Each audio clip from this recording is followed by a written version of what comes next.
لا حول ولا قوت الا باللہ العلی العظیم۔ کہتے کہ مولانا طارق جمیل صاحب نے یہاں تو بیان تو کیا جیسے محمد ابن عبداللہ ابن عبد المطلب ابن ہاشم ابن مناف ابن قصی ابن مرہ، تو ضروری تو نہیں جب تک میں جہاں تک بیان کروں میں نے آگے ہے ہی نہیں۔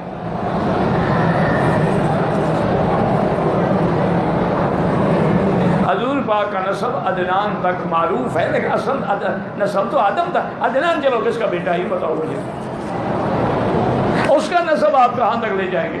شام تک لے جائیں گے، حضرت نوح کے بیٹے تک۔ اور نوح علیہ السلام کی کس کی اولاد بنے گی؟ آدم علیہ السلام کی۔ یہ مکے والے جو ہے سامی اور نسل ہیں، تو سام جو ہے نوح علیہ السلام کے بیٹے ہیں۔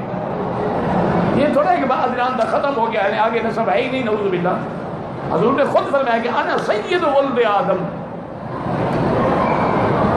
اور حضور نے فرمایا کہ لواء الحمد یوم القیامت فی یدی ابونا آدم تحت لوائی، میرا ابا آدم بھی میرے پرچم کے نیچے کھڑے ہوں گے۔